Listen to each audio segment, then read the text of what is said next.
Hello, everyone, and welcome back to the Mythic Table Town Hall meeting. This is for December 2020, the last month of December, or last month, sorry, 2020, thank God. So we have a lot of exciting things to share with you today. So we're going to get right into it. If I can get this cat off my lap. Bear with me one second. Okay, so this town hall is going to run pretty much like every other town hall that we've done. We're going to start off with a number of announcements, take an opportunity to give kudos to some of the team members, and we're going to go through the results of our first playable release.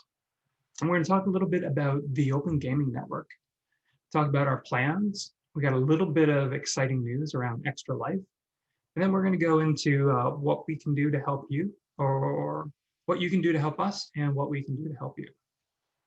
All right. So to kick things off, I'd like to welcome new team members. And this month we have a lot of great team members joining us for the first time.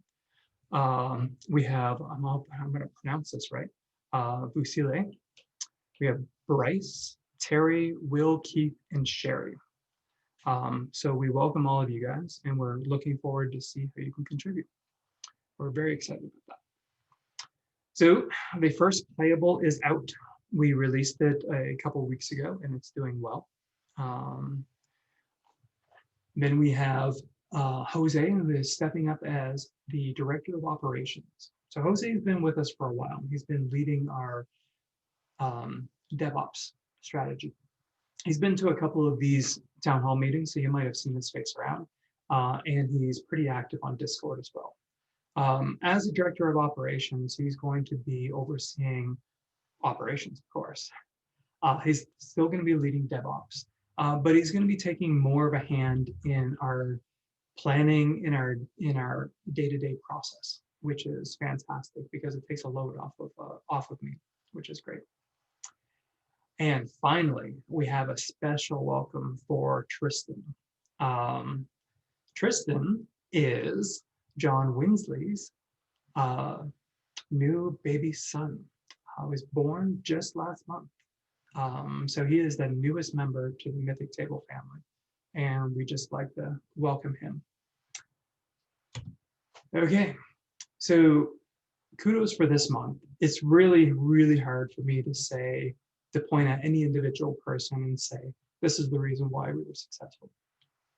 To be honest, I think it was because of how great our community is and how great our entire development team is. But I want to really thank Lucas, Jose, Sarah, and James for going the extra mile and helping out with the first playable announcement. Without them, it wouldn't have run as smoothly as it did. So getting right into it, our first playable was released, and it was amazing. So the feedback we got from the community was really uplifting. It was like not a single piece of negative comments. It was amazing. It was great. Everyone was very positive, very encouraging. So thank you for that. It really, really makes a huge difference to us. So we saw over 3,000 new users sign up for the first playable. And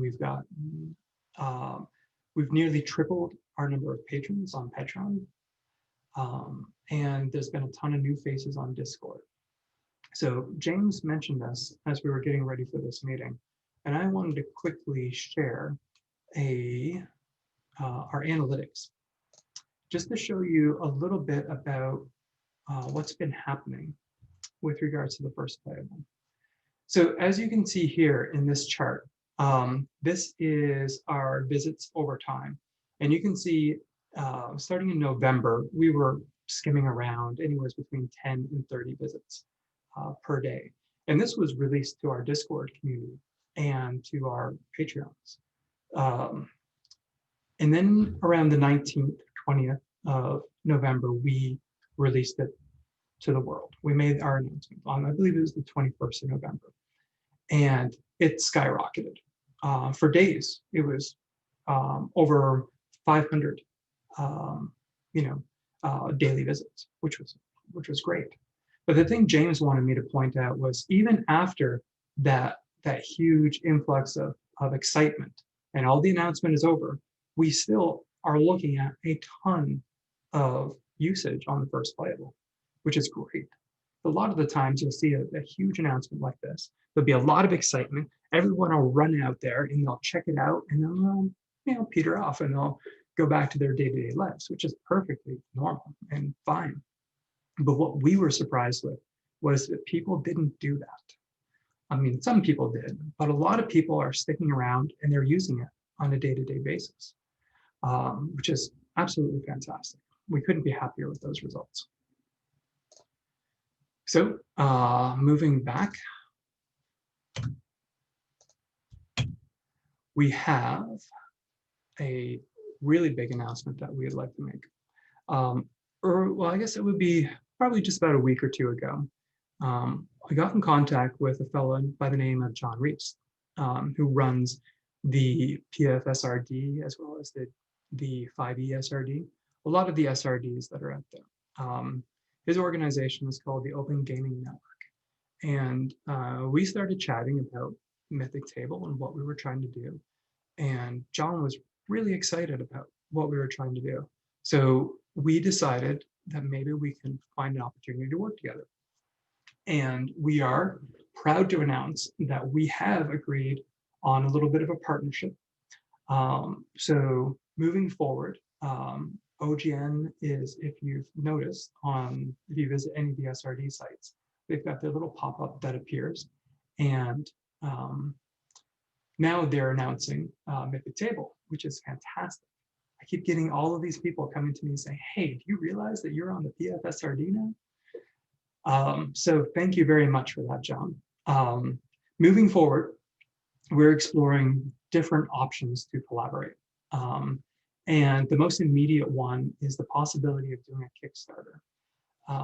So if you've been following us for a little while, you know that Mythic Table is made up of a bunch of volunteer developers. We all have full-time jobs. We do this because we love to do it. We don't make any money doing this. We work on the evenings and on the weekends, and we just try to scratch together what time we can. But to really get some momentum on the project, we need full-time developers. And we're able to do that. I mean, not financially, but this is something that Mythic Table has always really wanted to do. And we have a huge team of volunteers that are ready to go if we can get the money together to pull them away from their day jobs. So that's what the Kickstarter is for. So I don't want to, ruin the surprise, but we have some really interesting plans that we've been kicking around for this Kickstarter. It's going to take us probably a week to 2 weeks to finalize the plans. And then we're going to put together the Kickstarter, and that's probably going to take a week as well. We want to do a really good job of it. So we're thinking around Christmas time, we're going to push out this Kickstarter. So hopefully before the end of the month, hopefully. So stay tuned for that. It's pretty exciting stuff. So our plans moving forward, currently we're in a milestone called the Yellow Alert. This is a milestone that we've named because of a Star Trek reference, of course. But to us, basically, it means we're slowing down and we're starting to take things a little bit more carefully. So we've accrued a little bit of technical debt as we rush towards the first playable. We want to give ourselves the time to clean that up, because our ability to develop quickly is key to our success at Mythic Table. So we've devoted an entire milestone towards that, where we're not going to be doing any feature work, no polish work, except for one or two little things. And the majority of it is going to be bug fixing and testing.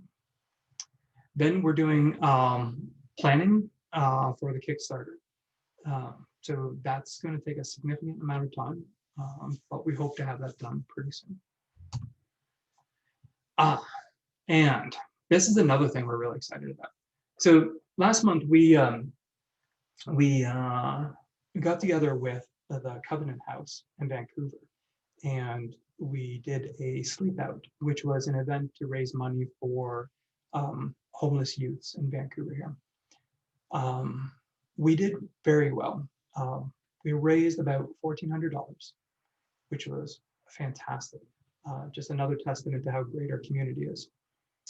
And when we did that, our goal, James, myself, and Sarah, grabbed our sleeping bags and spent the night outside.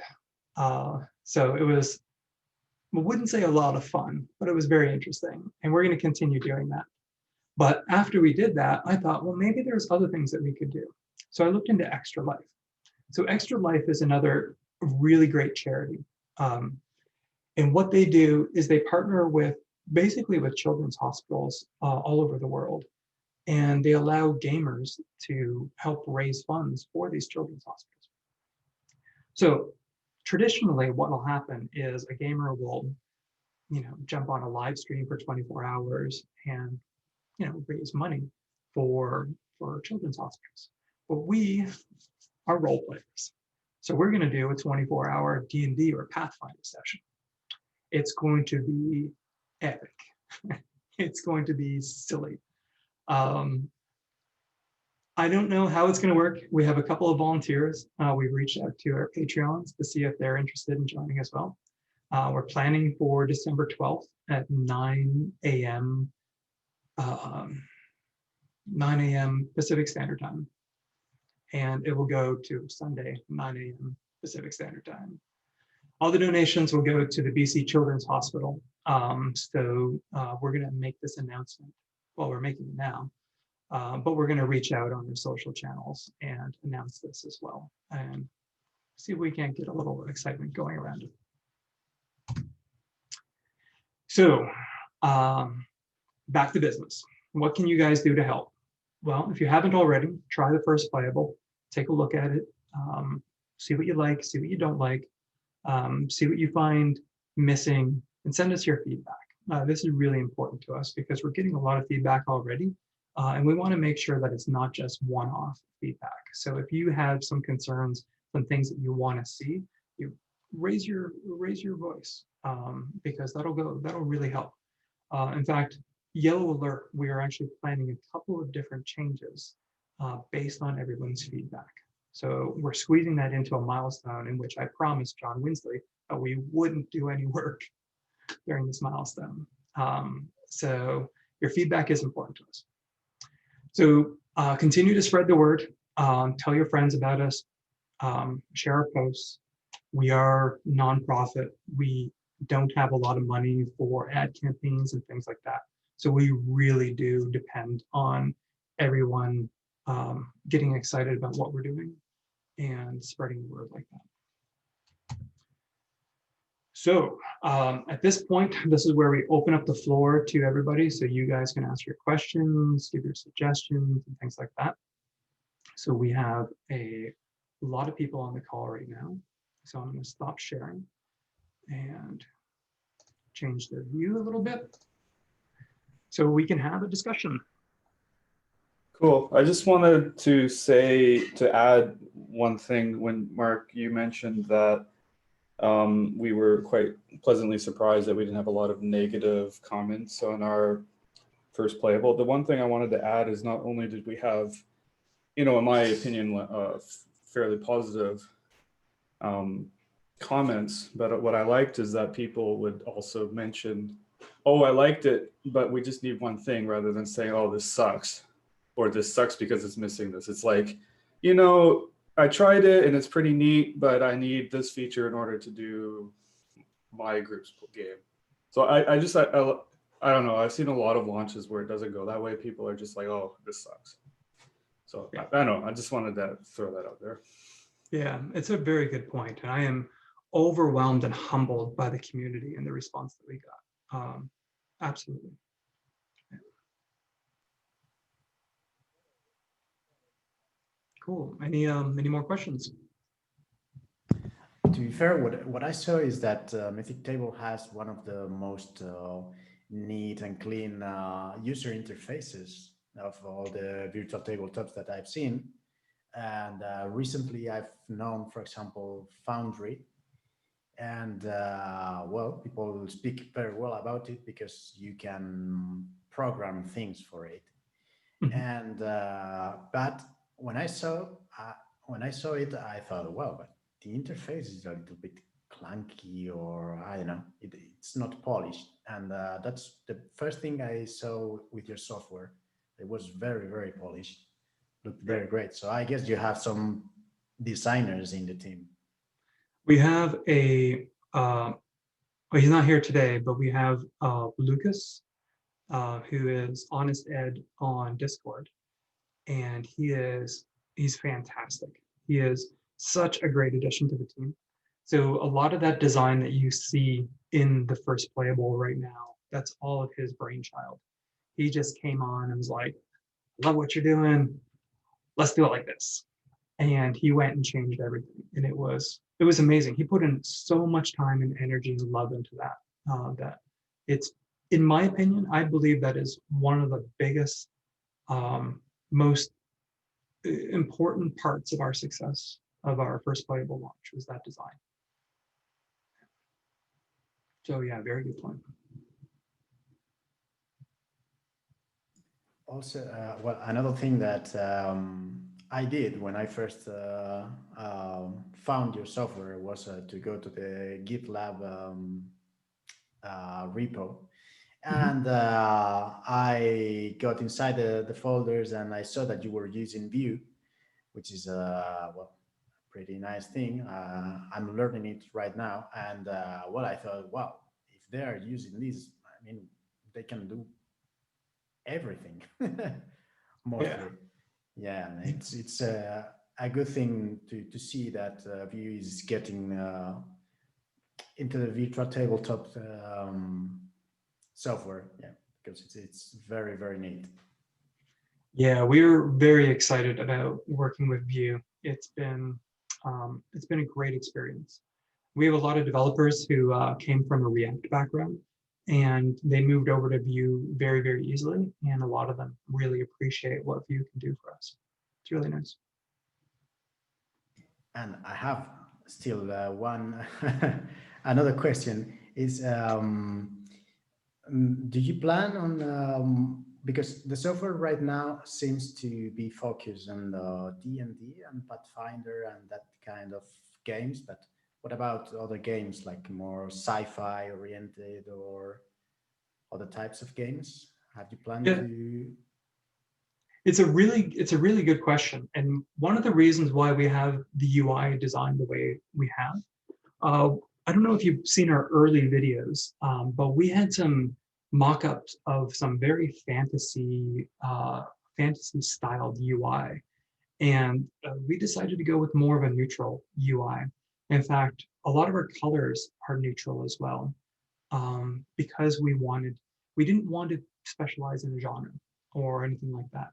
So right now it's very D&D orientated because it's very easy to do the D&D stuff. The dice roller is kind of geared towards D&D. Um, you know, um, Tokens on the map and things like that are more of a D&D thing than they are a World of Darkness thing or a Fate thing. So the whole tactical idea of turn-based combat that D&D and Pathfinder kind of encourage people to do, is big in Mythic Table right now. But we're actually planning on doing some things in the storytelling area to what's the word I'm looking for? They kind of enable storytellers to tell their stories the way they want to, such as using instead of a map, a animated background or soundtracks and things like that, and getting away from the tactical aspect of it. So we want to enable every type of play experience with Mythic Table. Yeah. About soundtracks, actually, I long ago found a piece of software that was really great in my opinion. Now I didn't find it anymore. I think the website has died and can't find it anymore. I think it was called Scene Sound, and it allowed you to craft sound scenes with a simple interface, and it even had some macro way of linking audio clips, and you had like three kind of clips that you could um, interlink. One part was like ambience, the other part was like foreground, and there was another one which was sound effects. And sound effects were played randomly. Like, for example, if you are in a dungeon and you have dripping and you have well, other kinds of sounds, and they were very short clips and they played randomly and with differences in volume, and then you had the background and you could craft the scene with a, I don't know, you could tell a story with sound. So that Oh was yeah, really, really cool to see in a virtual tabletop. yeah. So what you basically described is the sound system used in a lot of games. Sometimes it's so transparent that we don't even realize what they're doing, but the sounds flow from one scene to the next to the next, and they use some really sophisticated algorithms and approaches to be able to achieve that. And yeah, this is another strength that we have coming from the games industry, is that we're familiar with systems like that. So myself and James have worked in the games industry. Tim has been I would say a bit of an amateur game maker, if you don't mind me speaking for you, Tim. And there's a number of other people that have been in and out of Mythic Table that have been from the games industry. So yeah, we would love to do things like that. Absolutely love to do things like that. And to be perfectly honest, that kind of work is almost no different than using lighting. Use the exact same type of principles that you would use for lighting. You know, your listeners are being in a certain area, cause your sounds to be triggered or to be adjusted to a certain volume level. And you can simply arrange sounds in your scene much the same way that you would arrange lighting. For example, throwing down a fire, as you get closer to it, you should hear the crackling of the fire. But as you move away from it, it dies off a little bit. And doing little techniques like that can make it really, really easy for people to build these really expressive scenes. But great question. Great question. So we're just about out of time. I like to keep these meetings short, but they do tend to run on, but that's okay. Not a problem. But I've got time for one last question if anybody has one they want to bring up.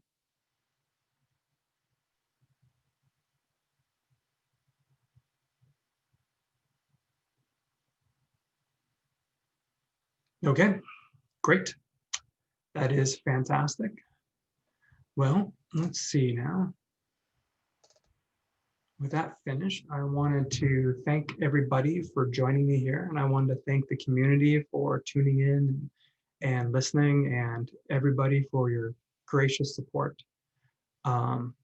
We couldn't do it without you. I mean, what Mythic Table has turned into so far has been basically a testament to everyone's hard work and faith. So thank you very much for that, everybody. And we will see you next month. All right. Bye, everybody.